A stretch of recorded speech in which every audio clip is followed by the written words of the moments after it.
Missing person Baloch ہوں یا P T I والے ہوں یا پی ٹی آئی کے دور میں اٹھائے جانے والے بلوچ ہوں، ہم ساروں کے بارے میں یہی عقیدہ رکھتے ہیں جو آئین کے اندر لکھا ہے کہ بیسک ہیومن رائٹس جو ہیں لوگوں کے وہ وائلیٹ نہیں ہونے چاہیے.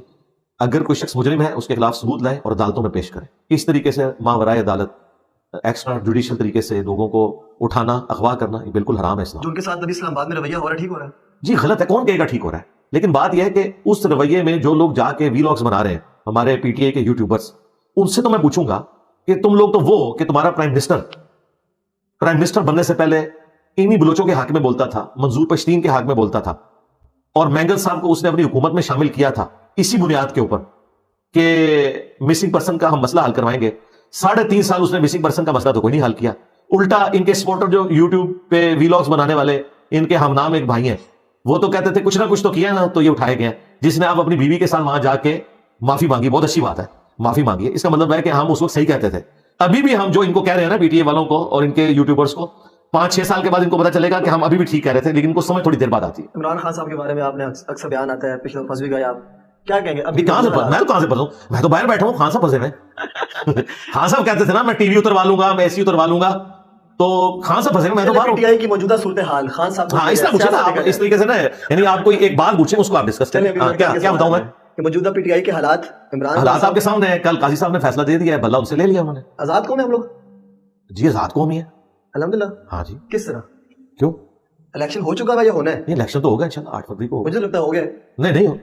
اگر آپ کو لگتا ہے تو پھر آپ کو یہ بھی لگنا چاہیے کہ 2018 میں بھی پہلے کا ہی ہو گیا تھا جب پاناما کا کیس آیا تھا. اگر آپ یہ ماننے کے لیے تیار ہیں تو ہم آپ کی یہ بھی ماننے کے لیے تیار ہیں، لیکن اگر آپ کہیں گے اس وقت نہیں مانتے تو ہم آپ کی یہ نہیں مانتے. باقی یاد رکھیں میں اس ڈیسیژن سے جو بلہ واپس لیا نا میں دکھی ہوں، لیکن چونکہ یہ قانوناً بالکل صحیح ڈیسیژن ہوا ہے. ٹھیک ہے، یعنی قانوناً اس میں ٹیکنیکل کوئی خرابی نہیں ڈیسیژن میں، اخلاقاً ہے، قانوناً نہیں ہے. یہ 2021 سے ان کے مسئلے چل رہے تھے، ان کو مروایا ان کے وکیلوں نے.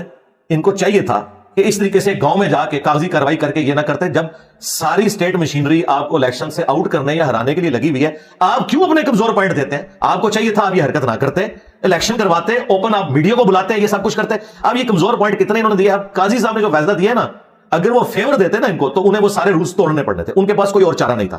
دکھ اس لیے ہوا ہے کہ پی ٹی اے والوں نے اپنا ہوم ورک کمزور کیا ہوا تھا، اور یہ بڑا اچھا ہوا کہ لائیو کوریج دکھائی گی، پوری نیشن کو پتا چل گیا کہ باہر صرف یہ لوگ نا تقریریں کرتے ہیں، اندر ان کے پاس کوئی کاغذ بھی موجود نہیں ہوتا. تو ڈیسیژن جو ہے قانون کے مطابق تو درست ہوا ہے. پاکستان کے مستقبل کے لیے ڈیسیژن درست نہیں ہے، لیکن ظاہر ہے کہ اس کے اوپر ہم کرٹیسائز اس لیے نہیں کر سکتے.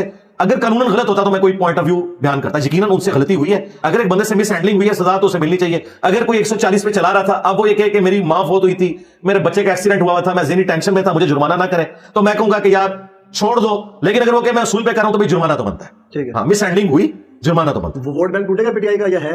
نہیں وہ تو اب ختم ہو گیا. پی ٹی آئی تو الیکشن ہار گیا. جی کنفرم. 227 سیٹیں تو ان کی فارغ ہوگی نا جو پارٹی کی بنیاد پہ ملنی تھی، وہ تو فارغ ہو گئی. بلے کا نشان گیا، اب ہر جگہ ڈیفرنٹ نشان ہوگا. ٹھیک ہے، اور مجھے نہیں لگتا بہت بری طرح ہاری. 2-3 سوال میرے آخری رہ گئے. ہاں بلہ مل جاتا نا پھر چانسز تھے کہ یہ اچھی خاصی سیٹیں نکال لیتے. ٹھیک ہے، آخری 2-3 سوال ہے میرے، مختصر کروں گا اس کو. میں مجھے بتائیں عورت کا ووٹ دینے کا شرعی حق اس حوالے سے کیا کہیں گے؟ جی دینا چاہیے، کیوں نہیں دینا چاہیے؟ ہر انسان کو حق حاصل ہے کہ وہ اپنی رائے دے. نبی الاسلام نے تو ایک عورت کی گواہی بھی قبول کر لی ہے رضاعت کے مسئلے میں. دودھ کے حوالے سے جو رشتہ اسٹیبلش ہوتا ہے نا، ایک عورت کی گواہی بھی قبول کی ہے. عورت کو ووٹ دینے کا شرعی حکم کیا ہے؟ اس پہ آپ کا موقف کیا ہے؟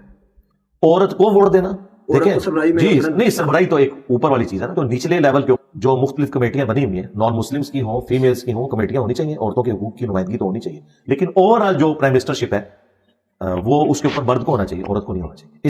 اسلام کے پنجے. اچھا، آپ نے حال میں میری پوڈ کاسٹ دیکھی جس کا آپ نے بہو ذکر بھی کر دیا. کون سی پوڈ کاسٹ دیکھی؟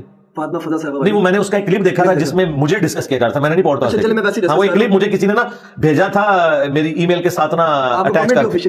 ہاں وہ اسی وجہ سے آیا نا کامنٹ. ٹھیک ہے. اچھا مجھے بتائیں کہ ایک عورت کا جو کہ غیر محرم ہے میرے لیے، میں نے ان سے بات کی، انہوں نے مجھ سے کی، ایک مرد ایک عورت کے ساتھ کسی بھی مسئلے پہ آمنے سامنے بیٹھ کے گفتگو کر سکتا ہے، وہ اسلامی بھی ہو سکتا ہے، دنیاوی بھی ہو سکتا ہے. یہ تو آپ کرنے کے بعد پوچھ رہے ہیں، وہ آپ کا موقع بس ہو چکی نا. میرا موقع وہ ہے، ہاں جی اوروں کے لیے میسج یہ ہے کہ دیکھیں، اوروں کے لیے میسج یہ ہے کہ اس طریقے سے مرد و عورت کو آمنے سامنے بیٹھ کے پوڈ کاسٹ کرنے کی کوئی ضرورت نہیں. ہاں جی بالکل نہیں. کوئی اور بھی کسی مسئلے مسائل کے اوپر نہ کی جائے. کون سے مسئلے مسائل ہیں جو آپ نے عورتوں سے ایسے پوچھنے ہیں جو مرد بتانے کے لیے؟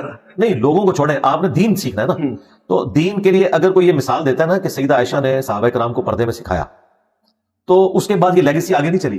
عورت کی آواز کا پردہ. جی میں آپ کو بتا رہا ہوں نا کہ وہ آواز کا پردہ، جو میں آپ کو دلائل بتا رہا ہوں جو امہات المومنین سے لوگ لیتے ہیں. امہات المومنین کا صحابہ کرام کو سکھانا وہ ایک ایکسیپشنل کیس تھا، کیونکہ نبی الاسلام کی آئلی زندگی انہوں نے ٹرانسفر کیا. اس کے بعد نہیں چلتا کہ کبھی حضرت ابوبکر عمر عثمان علی کی بیویوں نے مردوں کو درس دیے ہوں یا مردوں نے ان کے سے جا کے سوال پوچھے ہوں. وہ مردوں سے ہی جا کے پوچھتے تھے. عورتیں درس دیں, پوڈ کاسٹ بھی ریکارڈ کروائیں عورتوں کے ساتھ. صحیح. ہاں جی, جس طرح ڈاکٹر فرحت ہاشمی کر رہی ہیں. ٹھیک کر رہی ہیں. ہاں جی بالکل, بہت اچھا کام, ون مین آرمی. ٹھیک ہے, ماشاءاللہ بڑی سالڈ اور مزہ آ رہا ہے گفتگو کا.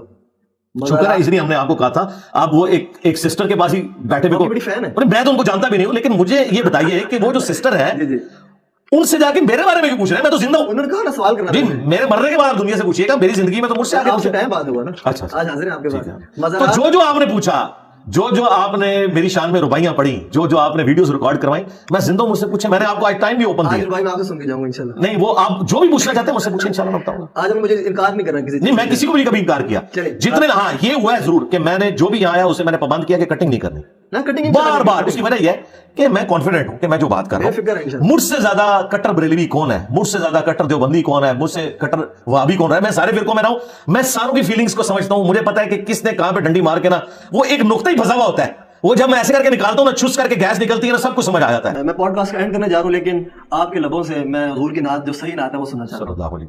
دیکھیں, میں 2-3 اشعار یا 2 اشعار, ایک اشعار ترنم میں تو بہت پرانا ہم نے سنا ہے, لیکن آپ نے میں اب بڑا عرصہ ہوا ہے کہ میں اپنے گلے کو نا وہ نعت ہو یا گنگنانے کے اعتبار سے بہت کم استعمال کرتا ہوں, اس لیے میرے لیے پڑھنا مشکل ہو جائے گا. آپ نبی الاسلام کی نعت جو ہے نا نثر میں سن لیں نا. نہیں, آپ ترنم میں سنیں. ترنم میں مشکل ہو جائے گا میرے لیے, مشکل ہو جائے گا, بڑا عرصہ ہوا میں نے نہیں پڑھی. نہیں مشکل, میں آپ کو نثر میں بیان کرتا ہوں, نثر میں وہ نعت بیان کرتا ہوں جو نعت ہو. ہاں جی, نہیں اشعار نہیں, اصل نعت تو یہ قرآن و سنت میں. ہاں, وہ میں ایک طرف سے شروع ہو جاؤں گا. اس دفعہ بھی ربیع الاول کے موقع کے اوپر میں نے قرآن حکیم سے نبی الاسلام کی شان میں جو آیات ہیں اور احادیث بخاری اور مسلم کی, وہ میں نے بیان کی ہیں. میرے نزدیک قرآن حکیم میں رسول اللہ صلی اللہ علیہ وآلہ وسلم کی شان میں جو سب سے آپ کہہ لیں ٹاپ کے اوپر آیت ہے نا, وہ ہے ان اللہ وملائکتہ یصلون علی النبی یا ایھا الذین آمنوا صلوا علیہ وسلموا تسلیما اللہم صل علی محمد وعلی آل محمد. امت پہ اللہ تعالیٰ نے درود شریف پڑھنا واجب اسی لیے کیا ہے کہ امت کے اوپر پیغمبر کا احسان ہے کہ اللہ تعالیٰ نے انہیں ایک ذریعہ بنایا ہے امت کی ہدایت کا. تو امت کو چاہیے کہ وہ اپنے پیغمبر کے لیے دعائے رحمت کرے. اس دعائے رحمت کرنے کا فائدہ امت کو خود ہے. صحیح مسلم میں حدیث ہے, جو مجھ پر ایک دفعہ درود شریف پڑھے گا اللہ تعالیٰ اس پہ 10 دفعہ رحمتیں نازل فرمائے گا.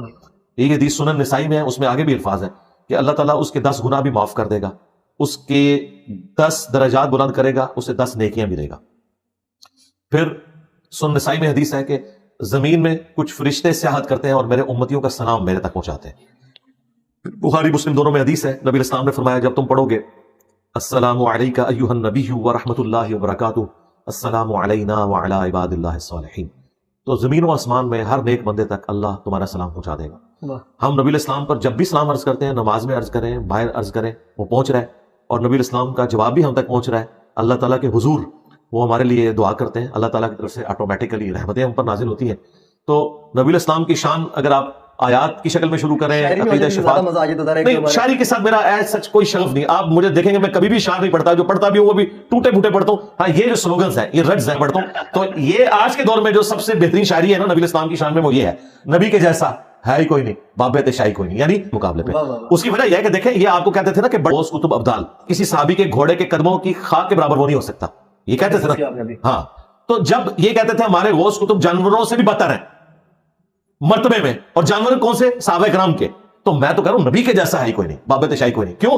نبی الاسلام کے مقابلے پہ انہوں نے بابوں کی تعلیمات کو کھڑا کیا ہے. ہم کہتے ہیں نبی الاسلام کو اپنا آئیڈیل مانیں, وہ ہمارے امام ہیں دنیا اور آخرت میں, قیامت کے دن انہی کے ہاتھ پہ شفاعت کا دروازہ کھلنا ہے.